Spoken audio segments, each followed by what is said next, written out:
2-minute warning. We're back. We are back. Football Fury 2-minute warning. Yes, What's going sir. on, Yes, sir. Tim? What's Going going on, on? Mo? How What's you up? fellas doing? I'm Chilling, ready. chilling. I'm ready to talk some football, man. I'm Let's ready to get it. talk. All right, first quarter, man. Now, Maurice, I know me and you was having a conversation about this, so we're gonna bring this out. We're gonna talk about the NFL legislating defense out of the game, which is creating a lot of blowouts. How do you feel about that?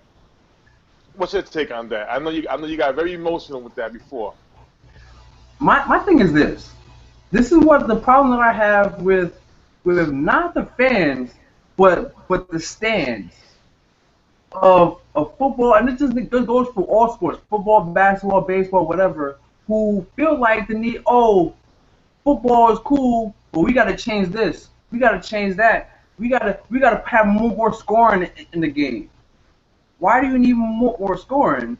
Football is not about scoring 30, 40 points a game. It's the chess match. It's putting your defense in the right places to stop the offense and vice versa. I don't want to see 30, 40 point a game because if you have 30, 40 point offenses, you have terrible defenses or no defense at all. So that means that's one side of the game completely lost and thrown to the wayside because casual fans want to come in and say, "Oh, hey, we need to change this, we need to change that." The NFL has been great for the last 70, 80 years. I mean, defense is key. Defense was the calling card the whole time it got here. Now all of a sudden everybody, oh, the offense, score points. I don't need to see a 40 to 50 game like how Steelers and the Colts had on Sunday. I don't want to see that type of game. It's just people going up and down the field, no defense being played, no strategy. It's just playing it's 7-on-7 catch in the middle stuff. I want to see some defense. I want to see some quarterback sacks. I want to see some stunts at the run at the line of scrimmage. I want to see the whole game, not just offense. And now you legislate all these new rules, they emphasis on illegal contact and pass interference. I get that, because they were against the rule anyway. But now referees are calling phantom calls where if a defensive back was too near of a receiver, oh, it's flag. Right. Oh, he made a good play on the ball. No, it had to be holding flag. So it's penalizing defenders. So it's demoralizing them for wanting to actually play. So it's just a bunch. I don't want to see a bunch of 40, 50 point games. I want to see some defense, man. I want to see some scoring. That's like the true football fans lose out on that stuff because they lose out on the chance to see some great defense. Like Seattle, like that's one of their problems. That's why they're giving up over 9 more points a game this year than they were last year because they're trying to legislate defense out. And every time a defensive team like Seattle wins, new onslaught of new rules all of a sudden. Say, oh hey, we gotta stop doing this, or we gotta change that, or we gotta change that. They want the offense, and they're only targeting the casual fans, the fair weather fans, who are like, oh well, what was the score? 13-10. Oh, I don't want to see that. I want to see the 40 to 50 game. I don't think it's right. I think the NFL is just they're taking too much stock into people who are not actual fans yet. Well, and don't get me wrong, I feel everything you're saying because, especially from our era of football, we used to seeing the hardcore defenses through all 4 quarters of running game. The passing game was never 100, close to 200 yards was very high for a quarterback throwing the ball. So I'm feeling everything you're saying. Of course, we in a new era of football where now guys like Roethlisberger throwing for 500 yards, but back to back. Peyton Manning, Tom Brady, same thing. Andrew Luck, Tony Romo, Matt Ryan. We see now more offenses are being built for blowouts, Yeah. where the defense, you know, first there's a lot of rules changes, like the way you can't hit a quarterback a certain way. You can't lead with the helmet. With the helmet, it's part of the body, but you gotta try to do more shouldering, more tackling. I feel you. It is gaining common soul, but here's the thing: business wise, you know, the NFL is tired of the lawsuit. They're tired of, because now they got players that they are getting bigger and faster. When you have a 6'6", 270-pound lineman who can run straight speed as fast as your running back, that's a problem. That's a problem. Let them run. Let them collide with each other. I guarantee I know who's getting up. You understand? So I understand what the NFL is trying to do is they're trying to protect its investment. The players. Hey, fantasy football is part of it. Yeah. Fantasy football is part of it. You seen the commercial. Now they got FanDuel. All that's nothing but offensive players. In every fantasy, you could put a defense. You could put a defensive unit, but who really does defense? Everybody does offensive play. So it's a lot of money into it, and I feel you.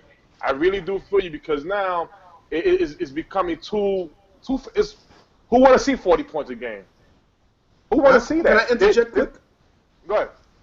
Yeah, but to your point about lawsuit or the injuries, the injury that will come out later on, and they're trying to protect themselves from those cases. I mean, I would say that easy fix for that, just give every NFL player some kind of a package or some kind of what's that word I'm looking for? Something like say like insurance or whatever. Right. Yeah. They are covered for whatever injury in the future. No, I agree. I totally Billions agree. of dollars. You mean to tell me that you cannot take care of your athletes? I mean, I think that's a poor excuse. That's my thing. See, the thing is that it's not just the head injuries. I understand the head injuries. I mean, that's serious business. You already know how I feel about that. That's serious business. I mean, hey, you can't hit, but then when in terms of the quarterback hits, you can't hit quarterback below the knees. Why? Because Tom Brady got hit below the knee one time, and he got hurt. Well, you can't hit quarterbacks like above the shoulders. I understand that head trauma. You can't hit Where can you hit quarterbacks? Now they're like you can barely even hit them below the waist without going low or let's say roughness. You can't hit a quarterback. You can't hit a quarterback late, a little bit late. It's like literally if he doesn't have the ball in his hands, and sometimes even if he does have the ball in his hands, it's unnecessary roughness. It's to the point where you can't touch this guy. So basically, there's no point in having three-man rush. To me, like if I was the defensive coordinator, no, just out of defiance, I would drop all 11 guys in the pass coverage. Because if you can't touch the quarterback, what's the point? What's the point of committing those 3 or 4 guys to not touching the quarterback? I mean, like it doesn't make sense. So I'll drop all 11 in the pass coverage because I mean it just doesn't make sense. Like I get it. It's like the money thing. They decide to push the quarterbacks. They decide to push, like because real talk, football is an ugly game. Defense is ugly. The running game is ugly, but everybody falls in love. Oh, look how he throws the ball. Look at that pass. It's pretty. It's flat. It's flashy because it's big chunks of yards in a small amount of time. So it's flashy to the casual fan. Oh, hey, look, he went 30 yards all the way down the field instead of oh, hey, look at that power run for 2 yards. Like they. But you know what, Mo? It's like last year. Now, last year we had discussed it in the off season. We had said that the running game is being diminished in the NFL now, right? Look at this year. It came back. The running game came back to the NFL this year. Not only because of DeMarco Murray, to Miami Foster, Le'Veon Bell, it's come back. A lot of teams now are running the football. And I'm gonna tell you this. Defenses will be much better when you have guys like Peyton Manning and Tom Brady retired. I cannot wait for those 2 guys to retire. They're never going to retire. You know what? Listen, I'm gonna tell you this. When they was doing a promo between all the heavy matches between Brady and Manning in the past, Brady said this may be our last game, our last fight, and I hope it is. I really hope it is because you know what? Once they retire, Drew Brees will not get that treatment. Aaron Rodgers. I don't. Aaron Rodgers will Listen. It will be more balanced. It will be searching for a new star. Andrew Luck will be probably the new heir apparent. But he's not. But no quarterback coming out will get that same treatment again. It's gonna be a different game. When those two retire, you can't touch those guys. You cannot touch those guys. You know, and I understand what they do behind the line of scrimmage is great. It's awesome. You know what I'm saying? But again, when they retire, the team, the game will be a little bit more different. It'll be more balanced. Right now, those two are treated as they're Michael Jordans of the league.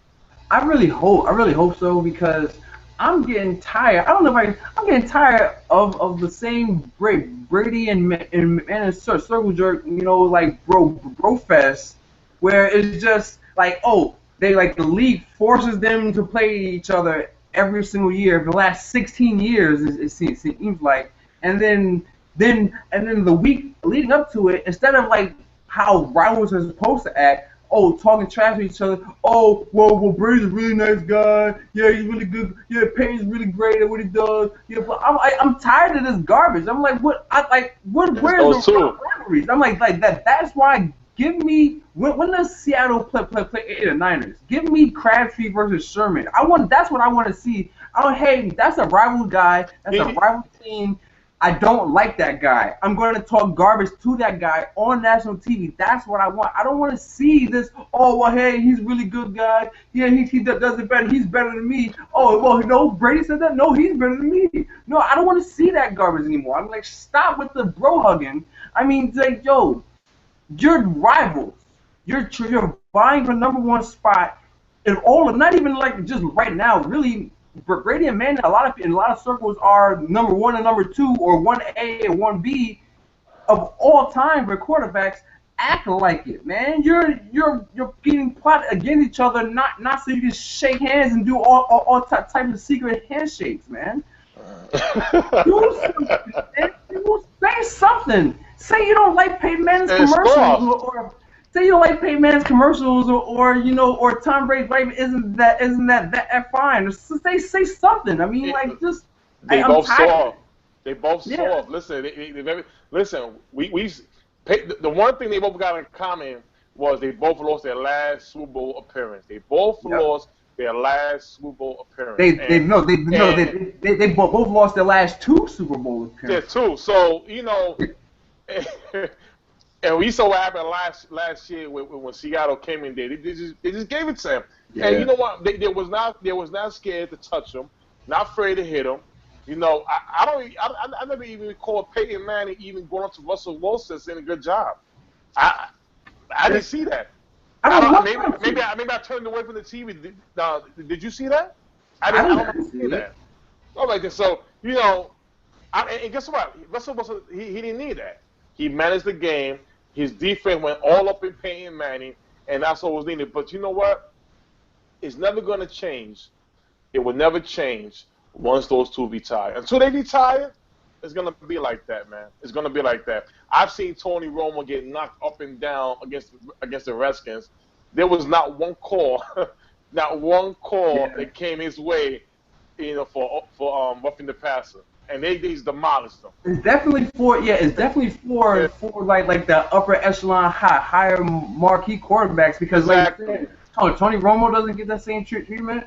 RG3's not getting that same. Eli Manning never got the treatment at all either. It's just them, and it's bothersome that it's a different set of rules for other teams. So I mean, it's just I don't like. I'm not a fan of it. The whole like it goes back full circle. Like I'm not like, hey, let's only play defense on these guys, but not those guys over there. Let's pad the numbers and get these stats and all that.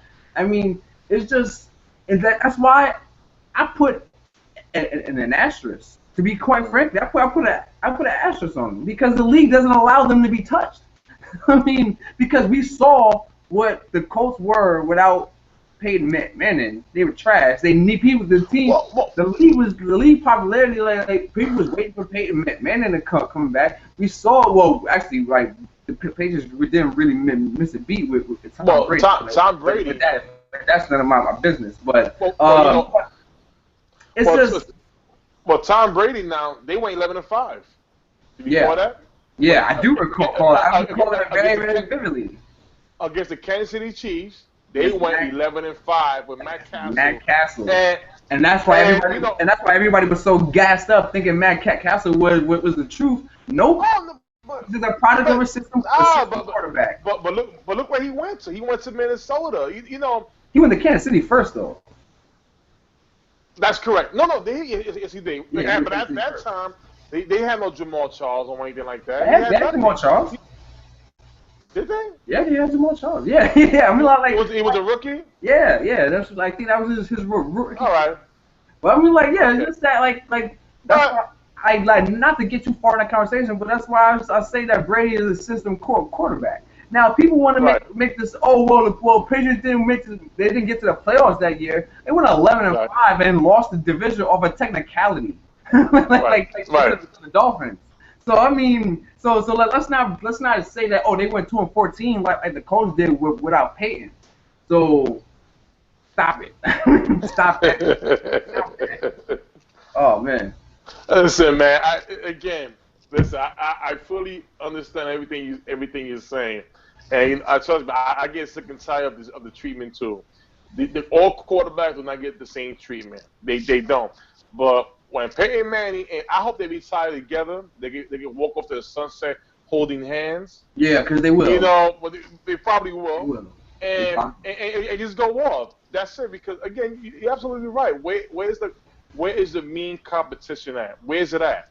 All right, guys. This ends the quarter. Good. All right. You crazy, Mo. Tired of those guys. All right, Mo. This is we going into week 9. So like every NFL year, you know they always do the mid-season awards for the first 8 weeks. Now we're gonna do ours today. All right. Now the mid-season awards.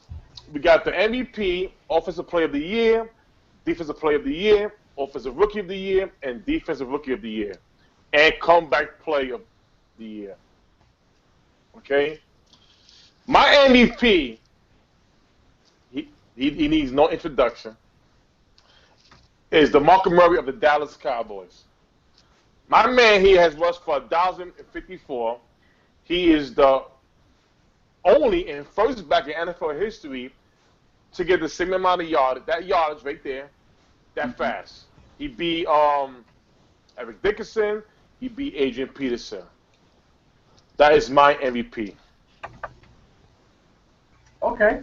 I'm still sticking with my preseason pick. I'm going with Phil Rivers, even though they just lost last week to Denver. Of course, like obviously that's if you can have one, that's a respectable loss. So yeah, if you can have those in the NFL. But yeah, they lost it but he played well. I mean, he did have a pick at the end, but the game was already over before he even threw that pick, so it really didn't matter. He only has 5 interceptions on the year, and opposed to 20 touchdowns. So he's around 68% completion, which is pretty good, almost MVP. Right. I like the schedule that's coming up for him, but I feel like he'll do better. And like in December, he always turns an upper notch in December. So I'm looking for him to do the same this year. A lot of people will be like, oh well, look at his schedule the last couple of like he doesn't like. Last time I checked, Phillip Rivers does not make his own schedule. He just goes out there and plays the games.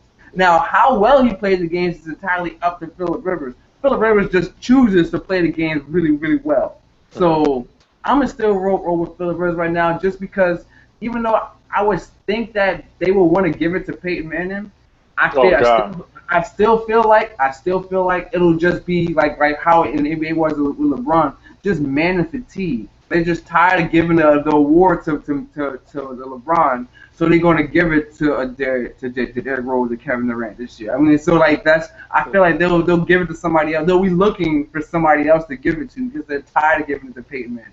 Well, now I have Phillip Rivers in my other award, which is the Offensive Player of the Year award. Now here's the thing. Yes, he did lose last week. That's why I'm laughing because you did say, is he allowed to lose? But here's the thing. The reason why I got him as my Offensive Player of the Year because, okay, he did lose. Nothing wrong with that. but at the same time, what I give him credit for, DeMarco Murray to me with the MVPs because you got a good young offensive line. You're carrying this team. You made history in the first 8 weeks, and the bigger piece of the history is at the end. And God bless if he stays healthy. So I give him the MVP with that. Offensive Player of the Year, I got Phillip Rivers. Now, I'm not giving Peyton Manning a award like this because, first of all, Peyton Manning is loaded. Yeah. You got Demaryius Thomas, you got Emmanuel Sanders, you got Wes Walker. All three of them are former #1 receivers on different teams. Julius Thomas. And Julius Thomas, too.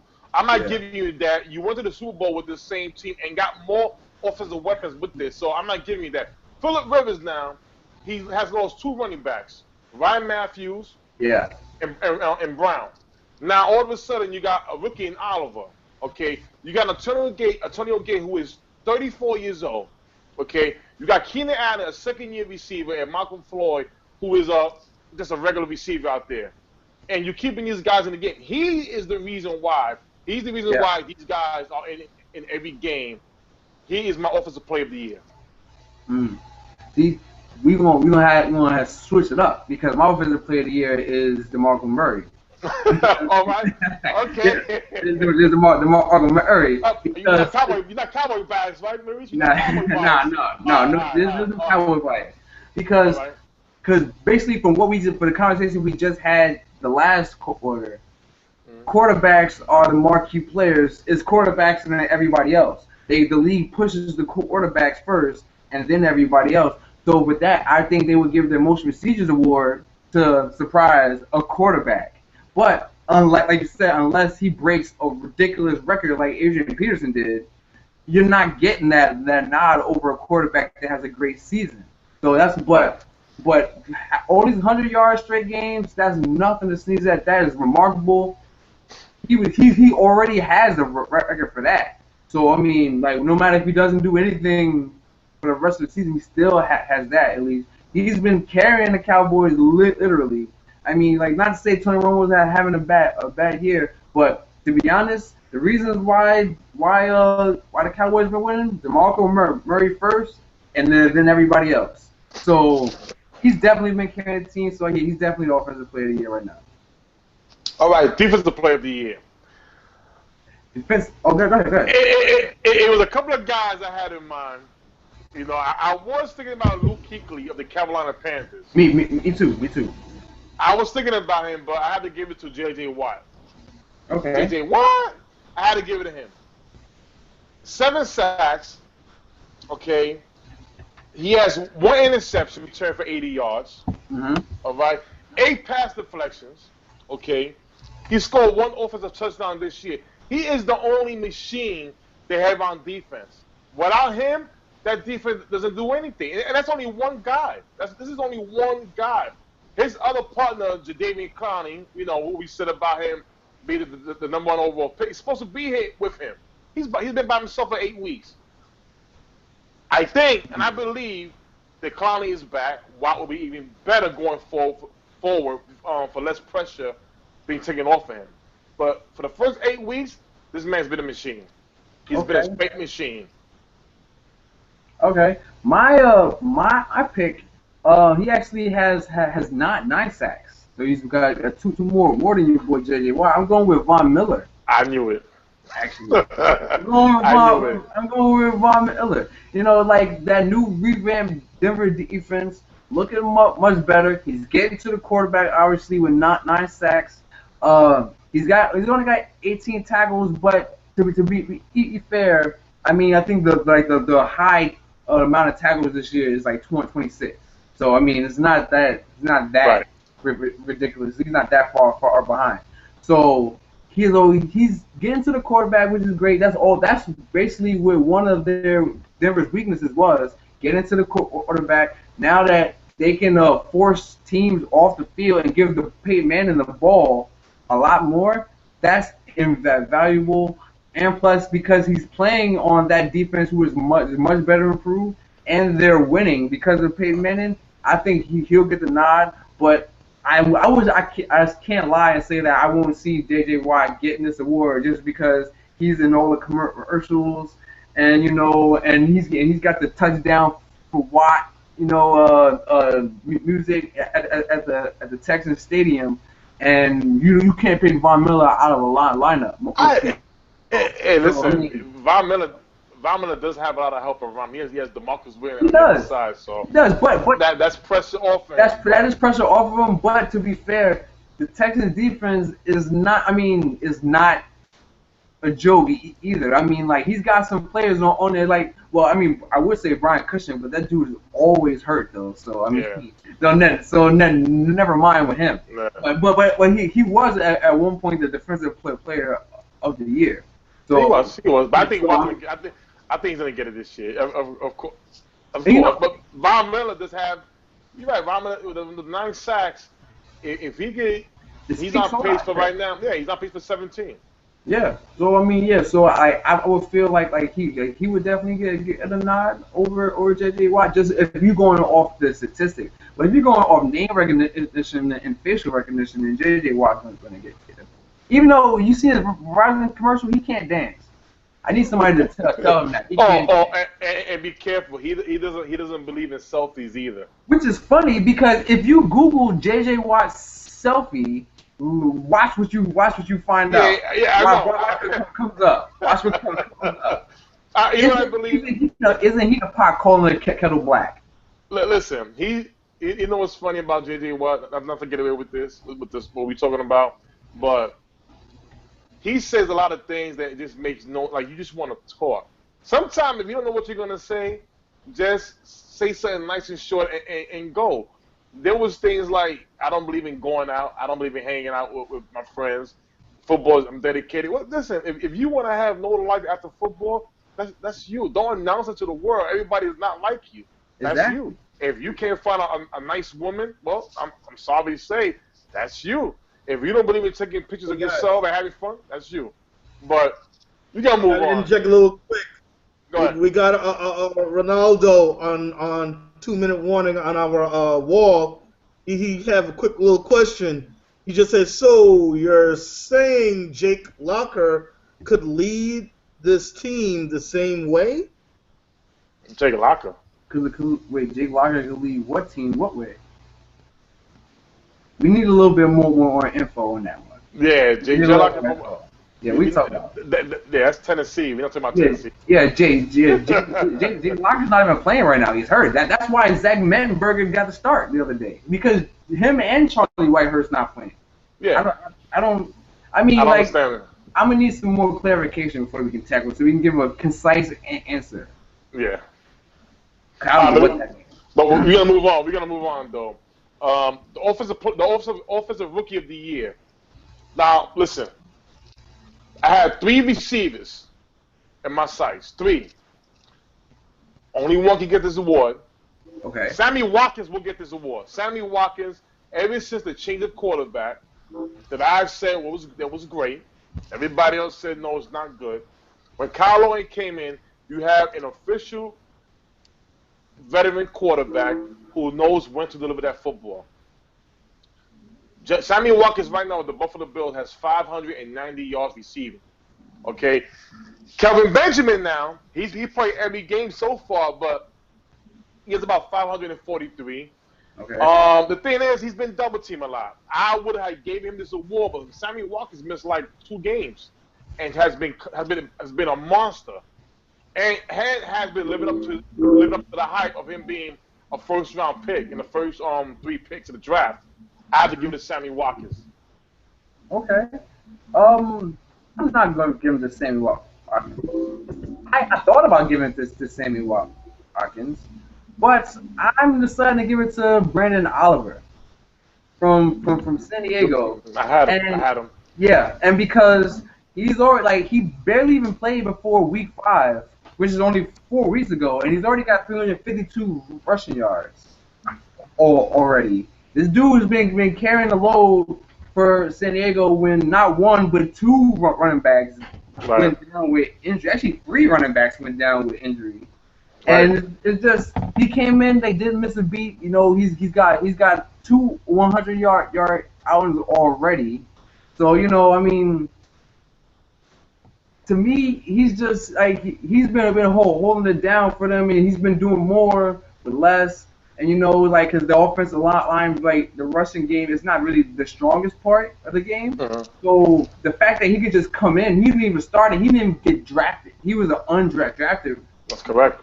Top of that, and so for him to just come in, just like kind of like how Aaron Foster did. Not saying he's Aaron Foster, but just to come in like Aaron Foster and be undrafted, and then just start going off like like he's a high first round draft pick. To me, Right. like he's got to get some love of that. Not to mention he's been holding it down for my fantasy team.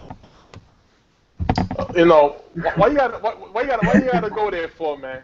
Because he gave me 220 per game. Yeah, you throwing it in my face because of last week. Didn't we go to the bar? I got your beer, man. Yeah. Yeah, you gotta throw that in my face for, man. Yeah, he did this thing. He went off when I was playing you. We know that. Yeah, he did. All right. That's a good pick, though. I am not gonna lie. That is a good pick by Oliver. A lot of responsibility, and he's doing the run and the pass. Yeah. Very good pick. We got the defensive rookie of the year. I wanted to please my man Quato Cox in picking Anthony Barr. I really did. Anthony Barr has 3 sacks. He's been coming off very good in that 3-4 defense. His slowly you seen why he was drafted in the first round and to become that premier pass rusher. You see it. Yeah. But I had to give it to my man C.J. Mosley. See, my brother-in-law had told me that he saw before the beginning of the season. He says, "Bro, watch this kid C.J. Mosley become defensive rookie of the year from Alabama." And I'm gonna tell you, this kid here not only leads the league in tackles, which is 72. He's number 4 in the NFL in tackles. Number 4. 72. Kuechly has 83. Excuse me. Kuechly has 83. So right there, you only. All right, you guys got to wrap this up. You only got about 9. You only about 11 tackles short. Okay. C.J. Mosley. Okay. See, me, I am going with Anthony Barr because I wrestled over Anthony Barr and C.J. Mosley, but there was a few things that stood out. The first glaring thing, C.J. Mosley has 0 sacks. 0 sacks on he leads me in tackles, 0 sacks. And Anthony Barr, he's got 3 sacks, he's got 1 forced fumble, he's got 3 fumble recoveries, and he's got a touchdown, including the game-winning touchdown last week against Tampa Bay, in overtime. So I mean, he's been doing it well, and he's been having a more impact on the field than just tackles, because tackles sometimes is just a faceless stat. It's just like, hey, okay, you got to tackle. Everybody in the NFL gets tackles. What can you make the play? Sacks count for more than tackles. Fumble recoveries count for more. Turnovers count for more than tackles, and touchdowns definitely count for more than touchdowns. So I got to go Anthony Barr right now. Listen, man. You can't go wrong with either. Yeah. You can't go. There's only one award. You can't go wrong with either, man. But it's hard when you're a rookie and you're playing in this league and you become you're getting a bigger role. A real bigger role. As long as you're surrounded by good players like C.J. Mosley has Dallas Smith around him, you have the Ravens defense already is good money. Yeah. Anthony Barr playing in a 3-4 defense, his fit, not bad at all.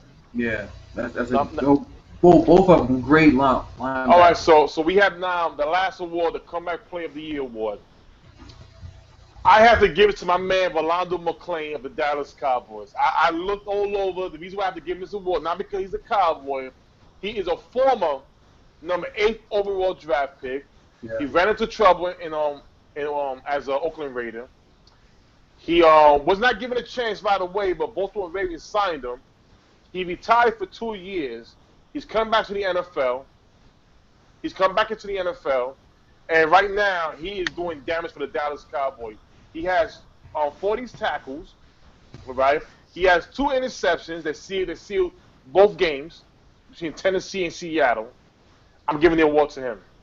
Yeah, in the interest of time, I'm not even trying to save time, but I definitely agree with you because the guy came from being on the street to, like I said, to getting game-sealing interceptions, making great plays, to clinch games. It's like he didn't take those years off. Right. It's just things like where it's just sometimes you just can't teach talent. It doesn't matter. Like talent is always with you, and this guy clearly has talent. It's the reason why he was number 8 overall pick. So, like I said, the Cowboys got to steal at this. With this sign, I know they got a history. Oh, the trouble players, and he had some off the field trouble and off the field issues and stuff like that. Sometimes you got talent outweighs the trouble. If you can make plays like that, it's worth it. And now every other team in the league is probably saying, "Damn, we could have had that guy if we could have just gotten past the fact that he may get into some trouble eventually off the field, which may never ever happen." Clearly, guys like back together. He's got a short documentary out. I don't Yes. know if you saw it, but like it's very good about how his thought process was about, hey, I got to get out of football. I got to get away from this. It's really cool. Like, I advise people to check it out. He's a changed man. Very Yeah. changed man. We got to steer. All right, guys, gotta wrap it up. We're going to start off now, Maurice, with third quarter. What team do we have in the NFL right now that's, you could say losing, but you see they're going to turn it around and make a strong push for the division, for the playoffs? Unfortunately, because I hate to say this, but it's the New Orleans Saints. And Wow. yeah, and I say this because I already picked them. I think have them finishing at 9-7. So so it's not like I had them like this is a surprise to me. I expected them to win the next couple games because, to be honest, the next couple games for the Saints and as well as the Falcons were supposed to be pretty winnable. Whereas Carolina's next stretch of games is supposed to be the harder, more difficult games. So the fact that they're all terrible right now is mind blowing. But I still think that they're still poised to win, make a run, win the division because somebody has to win the division. And I'm surprised at you, Maurice. I know, like trust me, I don't like saying this I'm either. surprised because we were just talking about Peyton Manning and Tom Brady with the bromance. You're supposed to say I don't like this either. You're supposed to say Atlanta Falcons is gonna come up. But I have eyes. I have eyeballs. So I know not to pick because I can see that It's they're hard for you. clearly not the team. But because the Saints actually have a more favorable schedule. Now I'm not saying that these are easy teams, but they got Carolina on Thursday in Carolina. They have then they have San Francisco at home. Then they got Cincinnati at home. Then they got That's 0-3. yeah. Then they got Baltimore at home. And notice why I keep saying emphasizing at home because they're a completely different team at home. And then they got to go to Pittsburgh, and then they're back home against Carolina, and then they play Chicago, which is stumbling, and then they play Atlanta at home, which Atlanta's been, I don't know what we're doing, and then Tampa, they finish the season at Tampa. They can easily win 4 out of those next 5 games. Tampa will win that division. Watch. Tampa's not going to win that division. Tampa's not going to win that division. Yeah, The only way Tampa wins that division is if Atlanta, New Orleans, and Carolina's team just all crash into each other. Don't fall for the Saints. They're gonna lose. All right, I'm gonna give you my pick. We have something in common with our picks. My pick is from the same. It's from the Cowboys division. I'm picking the Washington Redskins. They're 3-5. Okay, now technically it's only 3 games behind first place, second place. Okay, they get RG3 back. It was announced today that he's starting Sunday. Playing at Minnesota will be hard, but this team is not hurting anywhere. Again, Colt McCoy did a great job against the Cowboys. You got Reed, you got the other tight end Carlson. You got Deshaun Jackson. You got Pierre Garçon. You still got Alfred Morris. Their offense is still loaded. The defense is not that bad, and you got those two young corners playing good games. They stay in the game. Two young corners after losing D Hall. You got Brandon Merriweather. He's all over the place, and this has been going on. This has been going on even from the Seattle game. Don't be fooled by these guys. I'm not being fooled. These guys are an illusion. These guys are the proverbial banana in the tailpipe. But we didn't actually. You guys gotta wrap this up. These guys. Final thoughts. I am telling you, no, they're going to finish 5-11, 6-10, something like that. It's a step up from last year, but they're not going to contend. The only way they can contend for that division is everybody else goes 8-8, which we're seeing the NFC East. I wouldn't even put it past them, to be honest. But watch the Bucks. But watch the Bucks win the division. I guarantee you. All right. We're going to fourth quarter. All right. We're going NFL picks. Thursday night, tomorrow night is between watching this game, Scandal, and How to Get Away with Murder. We got the Chargers at the Denver Broncos. Excuse me. The Chargers at the Carolina Panthers. Excuse me. I'm sorry again. Excuse me. The New Orleans Saints at the Carolina Panthers. Excuse me. I had the Panthers winning this football game. Well, the Panthers are at home. That means the Saints are on the road. So never pick the Saints on the road. So there you go. I got Carolina as well. All right. We got the Buccaneers at the Cleveland Browns.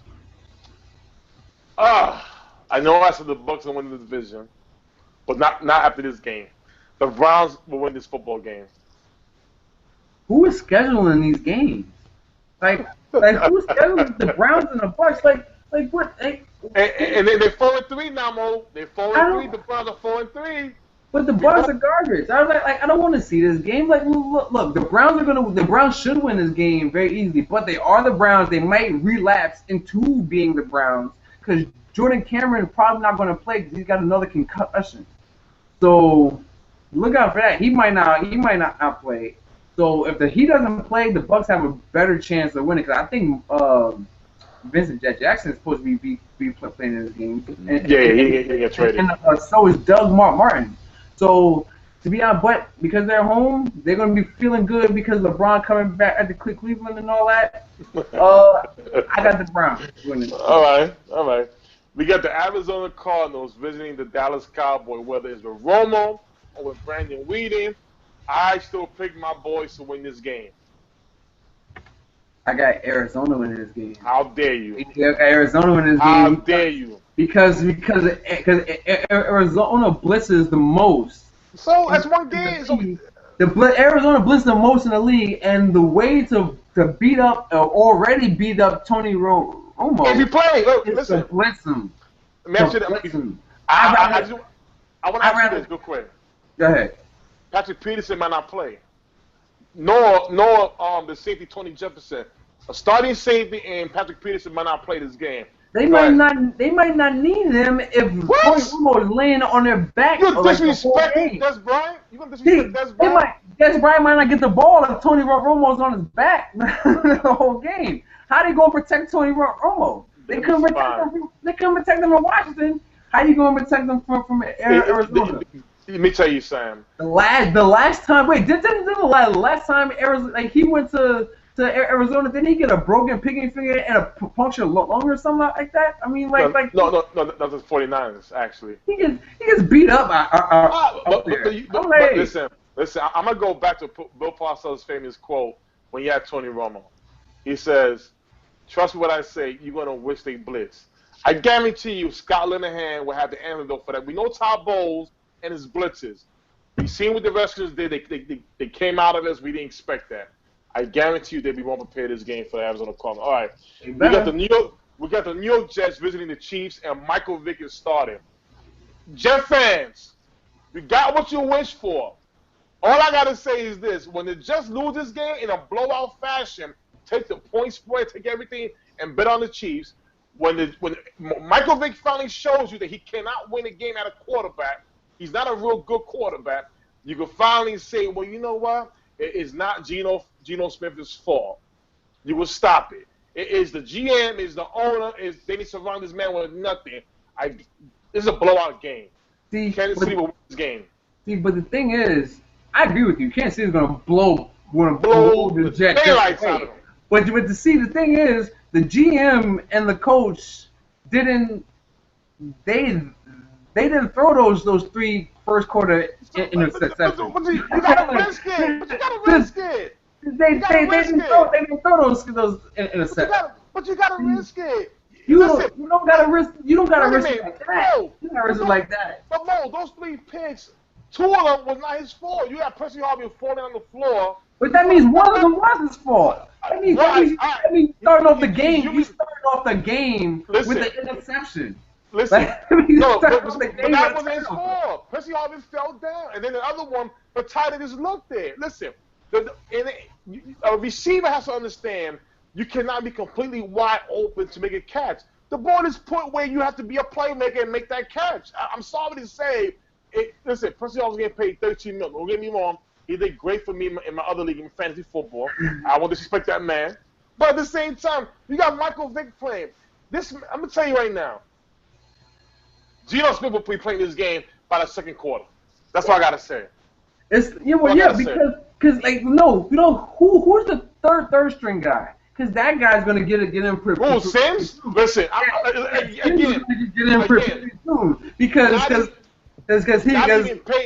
Not even Peyton Manning can run this offense. Manning can't run this offense. I'm telling you, it's more on Geno Sanchez than you think it is. Because why you calling Geno Sanchez for? Because you know why? Because I can't differentiate between Geno Smith and Mark Sanchez. They're the same guy to me. But you got to understand. So it's just they have the same skills. They have the same skills. They have the same boneheaded plays. They have the same boneheaded turnovers. They're the same guy. Let me ask you this. When was the last time they just made the playoffs? Don't be telling a year. Who was the quarterback when they made the playoffs? Mark Sanchez was. Oh, all right. Who did he beat in the playoffs? Him and his team. Tom Brady. Okay. 2 times. All right. 2 times. They lost at Pittsburgh in the championship game. Now, here's the thing. They were surrounded by plays, by toys, by candy. They weren't even surrounded by that. They weren't surrounded by that. They were surrounded by. He was surrounded by the number 1 Russian offense in the league and the number 1 defense in the league. Listen, name wide receivers. Who were the wide receivers? Santonio Holmes. Santonio Holmes is the world beater. Listen, he got a last year. He was enough for Roethlisberger. Santonio Holmes was there for Geno first year. San Antonio Holmes is he didn't even play. San Antonio Holmes is better what they have right now. Listen, me and you can suit up right now for the Jets. I'll play tight end, you be wide receiver, and I guarantee you we'll get more yards than these guys can. Come on, I'm keeping it real. No doubt. No doubt. I'm not saying that he had all these stacked receivers before, like Sanchez had all these receivers, and now Geno Smith has nothing. But they both, Santonio Holmes, that's just one number 2 guy masquerading as a number 1 receiver. And they had Tomlinson, and they had Thomas Jones. Come on now. The number one Russian attack. Okay, what do they have right now? All right, you guys got to move on to the next team. The next team is fired towards Houston. I'm telling you, they have Christy Johnson playing. I'm calling Christy, not Chris Johnson. Christy Johnson. He's not even playing. He's not even playing. He's not even the best Chris on the Jets. Christy. His name's Christy. Every honorary run the ball. Exactly. Okay. Well, but Tim, before you go to your next team, shot was fired towards you by Randy Brown. He said Wait. wasn't Tony Romo declared legally dead the last time he Oh. played against Arizona? I had to throw that out there. Wait. Shots fired. Oh. So, can you please? No, can you please tell Mr. Randy Brown with great respect, so brothers good. When was the last time he saw a Super Bowl? 1972 when Dan Marino was playing. I mean, listen. I mean, that's what you. Wait, what's the Dolphins' record right now? They're like 4 and no, they have three wins. I think they're 3-5. Nah, they're not making the playoffs. Just don't worry about it. Don't worry about it. Listen, Tony Romo right now is better than any quarterback in the AFC except for Roethlisberger and Tom Brady. I called it. You do know that Peyton Manning and Philip Rivers played. Oh, excuse me. Oh, right? I'm sorry. I didn't mean that. Excuse me. Two thumbs down. All right, just making sure. I'm like, man, you hit the sauce. It's the cowboy flag behind me. It's in my mind sometimes. All right, we got the Redskins playing at the Vikings. All right, I got Minnesota winning this football game. I think it's going to be a good defensive game for Minnesota's playing ball. Defensive Rookie of the Year. In your paper, I believe he will be getting after the quarterback.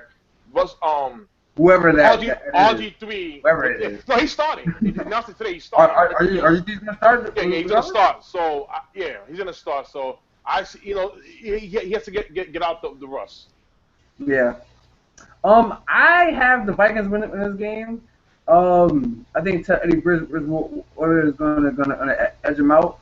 But the star of this game is not even going to be any of the players on the field. Look out for, because apparently most of them Minneapolis, especially because they play on a University of Minnesota's field. Yeah. And where they have a large, I think it's like 11,000 Native American. They have 11,000 Native American students enrolled in that, and they plan on staging a rather large protest against Washington's name. So look for that. It's going to be big. They said at least 7,000 people are already confirmed showing up. So I think I might just go. I think I might just go over there. Yeah, if you're gonna watch that game, look for that. That game that might pop up on TV for a little. Good point. Uncle's visiting the New England.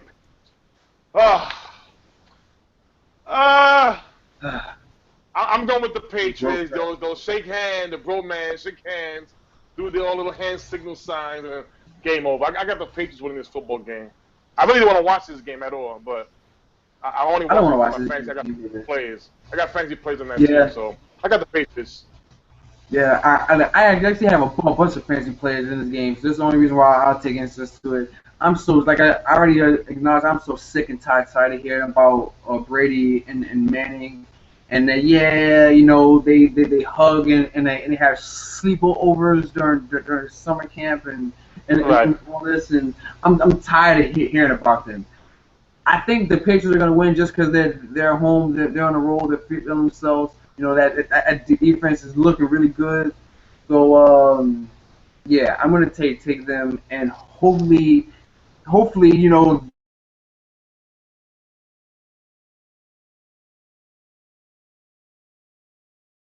they don't hug each other for too. They will. Yeah, they will. All right. We got the Baltimore Ravens at the Pittsburgh Steelers. I have the Steelers winning this home game. I was very impressed last week's game, the way they won. They're airing the ball out to other receivers like Martavis Bryant, fantasy hint. And I think it's a game. It's going to be a dogfight. This will be a football game. A nice football game. Offensive, defensive hitting, but I got the Steelers winning at home. Yes. Steelers have been on a roll as of late. They've been feeling themselves. They've been putting up a lot of points. And they got embarrassed against the Ravens in the first game. So they're going to be out there looking for revenge. They're going to be out there looking to prove that that's probably the only legitimate rivalry in the NFL right now. I feel like they can go out there and win that game. All right, we got the Jacksonville Jaguars at the Bengals. Bengals. So I gotta say. Yeah, I mean, like that's not even a serious question. Like the Bengals, like if they like the Bengals get the same strict treatment until further notice. Are the Bengals are at home or on the road? The Bengals at home, I will take the Bengals. They're on the road against a non-divisional team. I will take that non-divisional road team. Until the further notice, the Bengals get no respect on the road. But they're home, the Bengals win big. You know what's funny? Next week they play the Cowboys in London. That'll be the one they'll probably win. I don't know for some reason. I don't know. I don't know who's technically the road team. Oh, the road team. The road team is the Cowboys that game. Oh well, then yeah, the road team is the Cowboys. Then like that means the Bengals will be the home team. They might win that game. Let me see. We got the. All right, hush your mouth. Don't say that no more. Jason. We got the Philadelphia Eagles at the Houston Texans. I got Houston winning this football game. Jadeveon Clowney will be loose. The Eagles' offensive line is not healthy at all. They even have a game time Friday. They're making a decision on Kelsey, their best center. I got the Eagles. I mean, I got the Texans winning this football game. Finally, I see Fitzpatrick delivering this football. He has to. If you saw the Cardinals game, my man, air that ball out to Andre and Hopkins. Do it. Just air it out. Sproles is back. Oh wow. So Sproles is back. So I'm like, give me the Eagles in this game. They're gonna right the ship again against that ugly loss they had in Arizona. So like I said, I've been saying this whole time, I'm not a fan of the Texans. Arian Foster on my fantasy team, so go Arian Foster. But the rest, everybody else can kick rocks because I'm still not like Jadeveon Clowney means nothing to me. I don't know what he looks like anymore. I haven't seen him. I haven't seen him on the field. So I mean, like, yeah, just show me this consensus number one pick that everybody's been talking about, this Kenton prospect. I'm not saying that I would like to see it in that action. I would like to see him play, and I would like to see why they couldn't just trade a bunch of picks for him. Yeah. You want to see this game. Nick Foles is a stick. I'm telling you, you want to see this. All right, this next pick, I am going to dedicate this pick to my man, Mr. Randy Brown. I'm going to dedicate this pick. This is my upset pick of the week. The San Diego Chargers at the Miami Dolphins. I have the Dolphins for you, Mr. Randy Brown. For you, the Dolphins will win this football game. The Dolphins will win this football game. Randy Brown. I don't. I'm sorry. Upset. Watch. There's no upset. I'm telling you. There's no upset. It's upset. The only thing that's going to be upset is my Miami fans when Phillip Rivers comes to town, throws the ball all over the field. I'm going to tell you the pick. About 30 points. I'm sorry. Phillip Rivers for MVP. Phillip Rivers for president. I'm going to tell you this. I believe in this Miami Dolphins team at home. They play tough. You saw how they did the Patriots the first game. I'm going to tell you this. Jarvis Landry, watch that kid. Oh, yeah. Watch Jarvis Landry and watch the tight end Clay. Like that's a good young team. That's a good young team and a really good young defense. But Phillip Rivers is not a good young quarterback. He is a great veteran quarterback. And what's Tannehill? Tannehill's a quarterback. Tannehill is a good quarterback. I said great when I first talked about Phillip Rivers. You know what? Good loses to great. Watch him. Watch San Diego win this game. You want to put we're gonna do a bar bet on this one. You bar bet on this one? Okay. Yeah, we're gonna do a bar bet on this one. I gotta get my win back. We're gonna do a bar bet on. All right. We got the Rams at the 49ers. Mr. Rita Thomas, if you're listening, I don't pick the 49ers to win this game. I got the Rams in an upset to beat them. Yes, I do. I got the Rams beating the 49ers. I'm going to tell you why. My man Austin Davis is getting warmed up. Getting very warmed up. Austin Davis. He is more looser at quarterback than Kaepernick. Than Kaepernick, Kaepernick SIT. All right? I'm telling you right now, watch my man Austin Davis get busy. Watch out for Kenny Britt. Kenny Britt is the new #1 wide receiver. He's not bad. My man Trey Mason. Watch for this team. And they just traded for Mark Barron, the safety out of the Tampa Bay Buccaneers. They did. Watch Jeff Fisher do wonders with this kid. Okay. I got an upset. Couple things.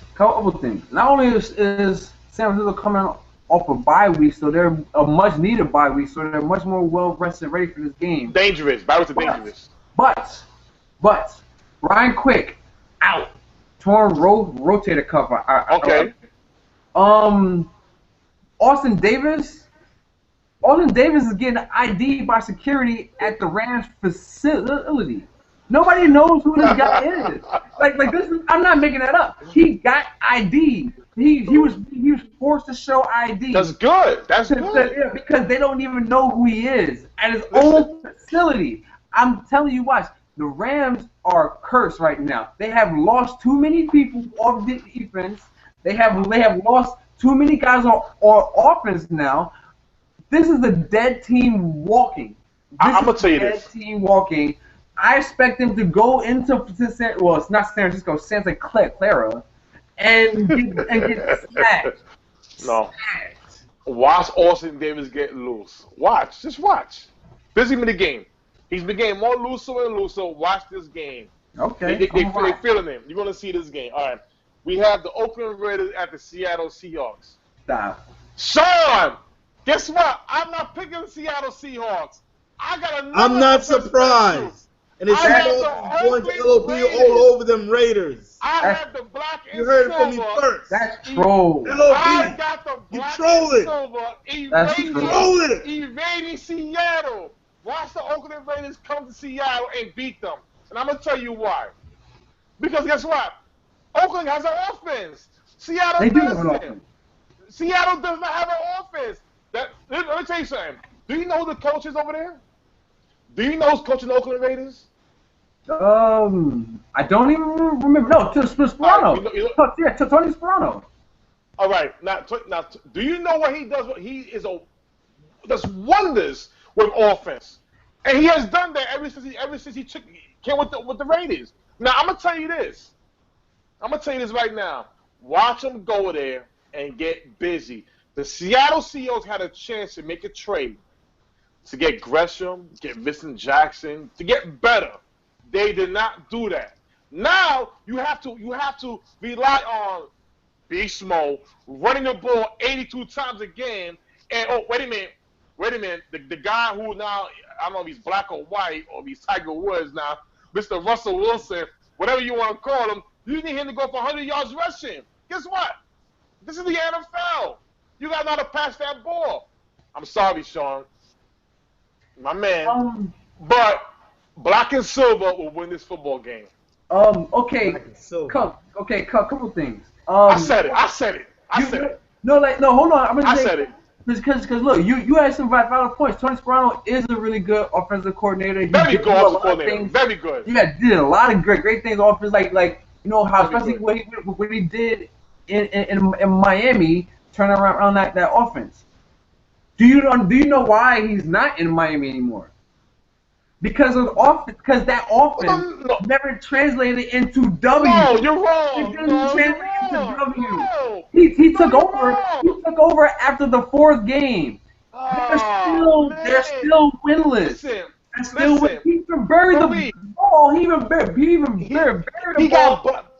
And said, hey, look, the last 4 game season, that doesn't matter anymore. And they came out and did the same thing. They kept losing over and over. What did he have over there? What did he have over there in Miami? He had nothing in Miami. And he got nothing in Oakland. Yes, he does.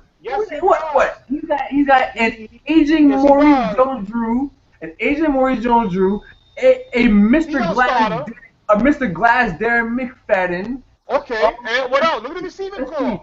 Let's see. The 6'5" dude. He played for Dallas. I forgot his name now. Got me so hyped. And then also, you got Michael Rivera, the tight end, who's not a bad tight end. It's good enough. he's good enough to beat that secondary. And then you got James Jones, a veteran receiver. They got players. And James Jones hasn't been doing anything. You know what? Guess what? You know what? Hey, Sean, you listening, Sean? You listening? Yeah, Sean, you there? Yeah. I think he bounced on you. You hear that? Sean, Something like this annoying screeching sound in my ear. Guess what? I'm betting both of y'all a bar bet. 2 beers. What?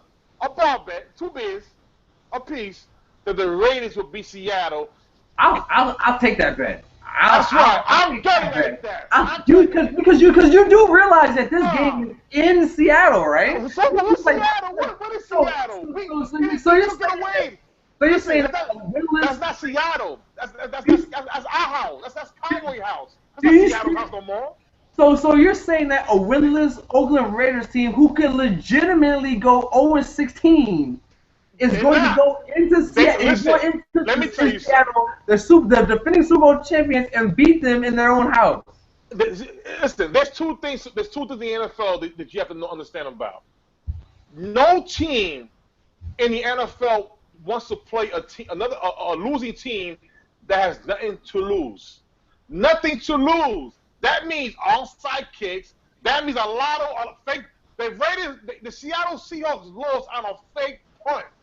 They lost on a punt return. The ball is going one way, and these are like the ball's that way, and the return's on that side. I mean, let's keep it real. The Raiders have nothing to lose in this game. That's Guess what? The Raiders do have something. The Raiders do have. Listen, they have the number 1 pick to lose. Listen. They've been embarrassed. Now all of a sudden, you got a team like the Raiders who got a lot of potential on that team to do damage. They damn near beat the Cardinals. They damn near almost beat the Chargers. I'm telling you right now, this is the game where their defense is better than Seattle Seahawks offense. Watch this game. This game is an upset. This is actually it's like, wait, like I don't even get it. Like I can't even like pretend to agree with you there. I mean, I can't even bring myself to pretend to agree with you with a straight face because the Raiders are legitimately terrible. They don't do anything well. Like literally, even all the bad teams, like the Jets. The Jets are a really bad team. Well, they're 1-7. They play defense well. Like they do things well. The Washington, they do things well. The Raiders do nothing well. The only thing the Raiders do well is show up to the game on time. I'm telling you this, Maurice and Sean, I would like my Corona with lemon, lots and lots of lemon. Look, all right? Put it like this. Like I'm gonna say this, and we can be over with it. The Raiders have a better chance to go 0-16 than they do winning this one game in Seattle. When you see the Raiders win this football game, I'm telling you right, I just can't wait for something just for this game alone. Not just my Cowboy game, hopefully they win, but this Raiders game, I can't wait for the results of this one. I can't wait. I cannot wait. It's going to be very good. Ooh. All right, are you ready for this one? Yeah, let's go. We got the last game, Monday Night Football, and it is the Indianapolis Colts at the New York Giants. I am dedicating this pick to Victor, to Dominic, to Nick, not Santos, not him. He's not him. He's a different breed for NFL teams. Victor, Dominic, and Nick. The New York Football Giants will win this game and beat the Colts. Hakeem Nicks will come and visit, and they're going to say, you know what? It's the reason why we told you to pack your bags and ship out. Watch ODB, Odell Beckham Jr., ODB, get dirty and nasty on the Colts. Watch. It's going to prove that Andrew Luck is, to me, he's all right. I have lost a lot of respect for Andrew Luck this year. He's struggling for the wrong reasons. You got you got everything for you. Everything you was given when you came into this league. The New York Giants will win this football game. To be honest, like I had a tough time picking this game because Wow. Colts, Wow. yeah, because the Colts are at home. I mean, on the road, and they're a different team on the road, and they just finished getting torched by by the Steelers. They put up a 50 burger on the Colts defense, and they have the number 4 passing defense before that game. Definitely not after it, but before that game, they have number 4 passing defense. So you can't. So for all the people like wait in those Luck versus Wilson debates, oh well Wilson got a good defense. Indianapolis defense is better than Seattle's defense this year, but you wouldn't know it from the last garbage game that they just put up. So that right there, that is kind of like shaky. Like I knew they could be, they were susceptible to a bad loss, but not like that. But watch this game is gonna be crazy. I feel like I would want to take the Giants in this game, just because Eli, for some reason, he's Maurice. So I know you're going. I know you're going, Maurice. Don't do it. You know you want to pick the Giants. Don't do it. I know you hate them. Don't do it. I don't hate the Giants. See, first, I don't even hate the Giants. I don't hate the Giants. All right. I dislike the fans, but the fan base. I just like they front runners. A lot of them are front runners. I don't mind. To be honest, like completely honest, I mean, like I don't mind the Giants. Like they represent the city like that I live in, even though they don't play here, but they represent my city. So I mean, when I go other places, they automatically assume I'm a Giants fan because I tell them I'm from New York. So I would rather have them be, hey, cool, you're a Giants fan, and not, hey, haha, you're a Giants fan. So I'd much rather them do well than not do well. But with that being said, I still think they're gonna lose this game. Wow. I still think they're gonna lose this game because I don't think Andrew Luck and then the Colts are gonna have that bad of a game again. And I feel like Indianapolis is a better team than the Giants, and for the Giants to win, they will have to put up the same Ben Roethlisberger and the Steelers number, because that's the only way the Steelers could win that game. Because they can't win a close game against them because they're not as good of a team. Here's the thing: if Reggie Wayne was playing, it'd be a different pick. Very hard different pick, but he's not playing. You got Dante McKeith as a rookie, all right. T.Y. Hilton on one side, and you got Hakeem Nicks. Andrew Luck has not thrown the ball enough to Hakeem Nicks and Norman Creef. He has not. T.Y. Hilton and Dwayne Allen, your tight end, is the only choice. Eli Manning has thrown the ball to all his receivers. This game, they will play the right ones. You're going to see a lot of Ruben Randall, which I'm not too really fond of him, but ODB, Odom Beckham Jr., this kid is nice. He's a baller. You're going to see Corby Washington maybe playing the same. Big receiver. You got Darnell the tight end. The only question mark they have is the running game with Andre Williams. That's to me is a question mark. But they're going to find a way to beat the Colts. I guarantee you. You know what? Again, it's Eli Manning. We can call him what we can call him. We're not so in love with him, but he does get it done when it means the most. He's proven that time after time. So he does. He does. I don't think they'll get it done. And you know what, too? You know what? I'm pretty sure. Well, what will happen is that there'll be an uncostly, untimely turnover, and Giants fans will run out there and say it's not Eli's fault because it's never Eli's fault. This guy has over 150 interceptions, and 0 of them are his fault. So I mean, like it's just. Let me tell you something, Mo. I'm so confident in the Giants right now that if the Giants were playing at Seattle, I pick the Giants to win.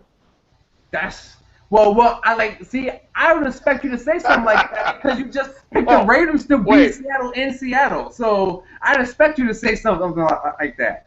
But I'm not even going to comment. I'm going to just leave that alone. What's up, Sean? I'm not even sure where this newfound confidence in the Giants come from, because they just came off a bye week. So I guess the saying is true. No news is good news. No, okay. They didn't lose. Listen, they came off 2 bad losses before that. So wait a minute. Where's this confidence coming from? But here's the thing. Here's the thing, man. I got some insider news, okay? Right. Insider information. Okay. All right. Go. I got some insider information about what the Giants are gonna do. They're gonna beat the Colts.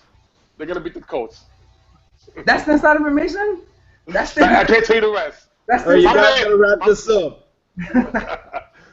Oh man. Oh You man. gonna drive me to drink, man. Oh, listen. Hey, listen. Remember, Sean. Don't forget, Sean. When the Raiders beat Seattle Yeah, Sunday. yeah. I like my Guinness. Oh, you like Guinness? All right. I like Guinness is pretty good. I like. Thank you for reminding me, Tim. All right. Watch the Raiders beat Seattle. We're gonna see this game. That's gonna be a game. That's gonna be a. Okay, I can't wait to see that. Like just like Bart Scott said, can't wait. Can't wait. All right, that was a great show, guys. Too bad it got to end. It's a good times come to an end, but we got next week. We got a lot to look forward to. Yeah, Tim, Maurice. Yeah, I think next week's title, 2-1 in title should be "Sleepless in Seattle." Well, all right, we want to ignore you right now. Yeah. That's good. Yeah, I definitely feel like I definitely feel like it should have a disclaimer. Me and Sean are going to be drunk like for the next week's show because of all the beers. Tim is going to be having to buy us from losing his best. There's no way Seattle is going to lose to Oakland in Seattle. Hey, listen, Sean. If you hear from Randy, tell Randy I don't mind sharing a beer with him. I did pick the Miami Dolphins, another upset to beat the Chargers. So, hey, Randy, beer for you, bro. Beer for you too, man. You want to share? It's been a good show. Next week, y'all. Next week, we're gonna get it in. No doubt. What's up? All right, guys. Easy. Latest.